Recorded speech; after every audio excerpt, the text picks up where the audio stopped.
Craig Parker here from Parker's Property Sourcing, just coming at you with another video today. And in today's video, I'm going to go against the grain a little bit and I'm going to have a little bit of a moan about common tricks and lies that estate agents like to give us as buyers, whether we're home buyers or buying for an investment property. These are common things that estate agents like to say, and I've heard it so many times. I've gone through the process of buying property now on 6 different occasions. So I bought 6 different properties, and every time I'm in the market to buy another property, I'm always hearing very similar lines that these estate agents use all of the time. So I just wanted to highlight them and share with you guys, because what they try to do is put urgency and make you want to stress and rush to offer more or quickly put an offer in before doing your due diligence, with these little lines that they like to come out with. So I'm going to highlight a few of the lines today, just so to give you guys a bit of an insight and to give you guys a one up on them, so you know you're not tricked by their trickery. So let's get into it.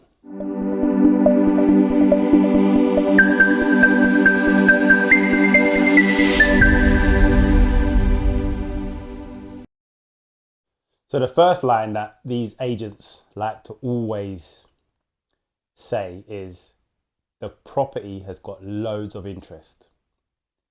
And that isn't always the case. You might have a lot of viewings booked, or you might have just organised a block viewing on a Saturday, which a lot of these agents like to do. But that doesn't necessarily mean that the property has got a lot of interest. So what they do there is they tell you that the property's got a lot of interest, loads of interest, so many people are interested in it.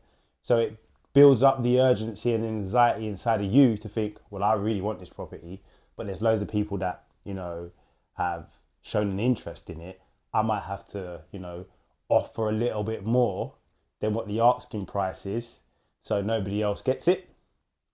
Trick number 1, just be aware. When estate agents say that the property's had a lot of interest or it's got a lot of interest, it may not always be true.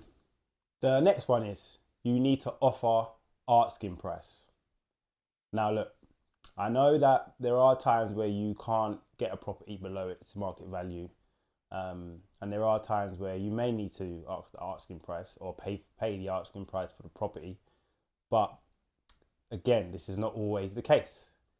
Remember this. Estate agents get paid from the sale of the property. You as a buyer doesn't pay the estate agent. The seller has to pay the estate agent from a percentage that they charge on the price of the property. So what's going to be more beneficial to the estate agent is the higher price.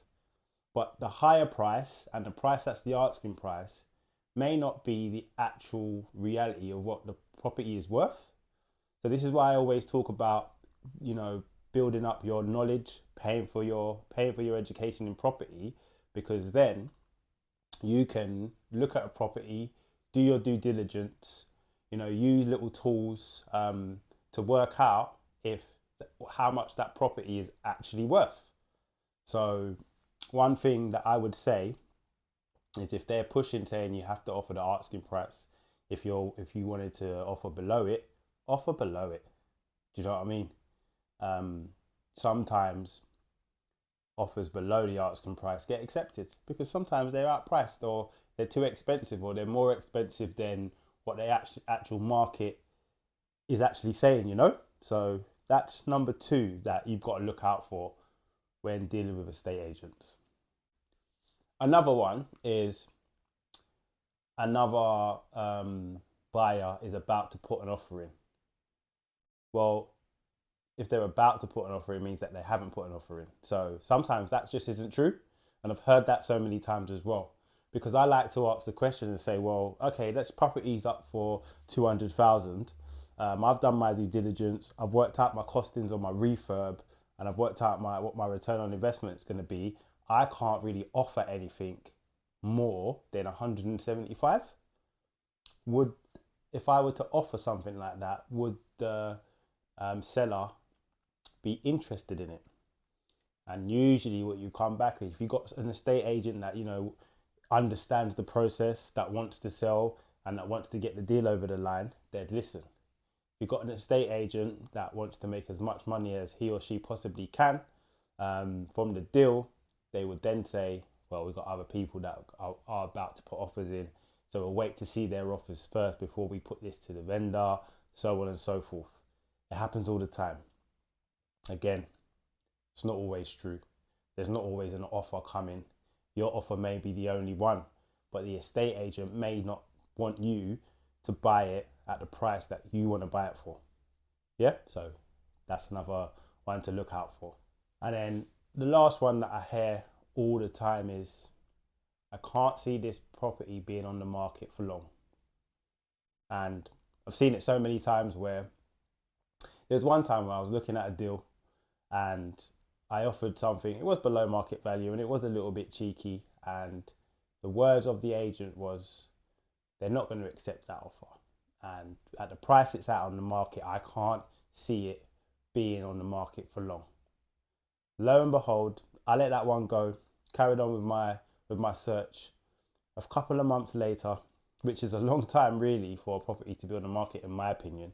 It may take a few months to sell, but to have an offer and to have a sale agreed should be, I think, 4 to 6 weeks at a push if the price is right. 2 months later, the agent has called me and said, "Are you still looking for properties?" I said, "Yeah, absolutely, always looking." "Well, that property that you put an offer in a couple of months ago, it's still available. We've reduced it in price. Would you still be interested?" And for me, I didn't go for it. One, because I was in the middle of another deal, and two, because I'd done all the work. I've done all my due diligence. I've worked out all my fees and my costings, and I've came with an offer that made sense for me and the seller, I believed. But because the agent didn't want to sell it at the price, and they wanted to make as much peanuts as they could, they probably didn't even put the offer forward. So that is another one. Myths of agents telling you this property won't be on the market for long. It's another myth, because if the price isn't right and they don't find the right buyer who's ready to go, who's mortgage ready or cash ready and everything's ready to go, it may be on the market for longer than they think, So just to end this video and to say that we have to remember as property investors that estate agents are on the seller side more than the buyer side 75% of the time.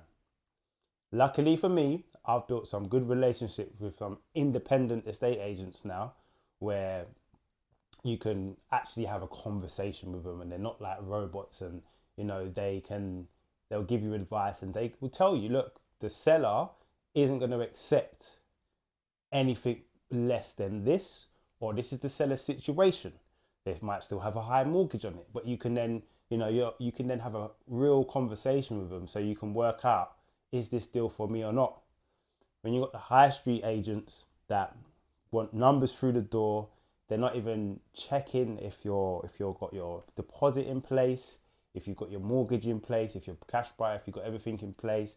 So they don't check this stuff, and they just let anybody come through the door and waste a lot of people's time. So something to look out for, something to highlight. Again, I've been Craig Parker. Really hope you enjoyed today's video. Let me know what situations you've been in with estate agents, good or bad. Again, not all estate agents are bad, but you do get some that really try to tell you these little white lies to build urgency and stress within you to want to quickly buy that property that's on the market. And more times, those tricks will work for people, mainly people that are homeowners or trying to buy a house to live in, and you're paying over the odds because you want that house so bad because you've been told that there's so much interest in it and it's not going to be on the market for long. So really hope you enjoyed today's video. Don't forget to like, subscribe. I'm going to keep coming with lots of different content. I'm going to come with property updates. I'm going to come with property strategies, little tricks to the trade that I've learned, interest rates, so on and so forth. Everything property on this channel. So make sure you like, subscribe, stay tuned. See you again next time.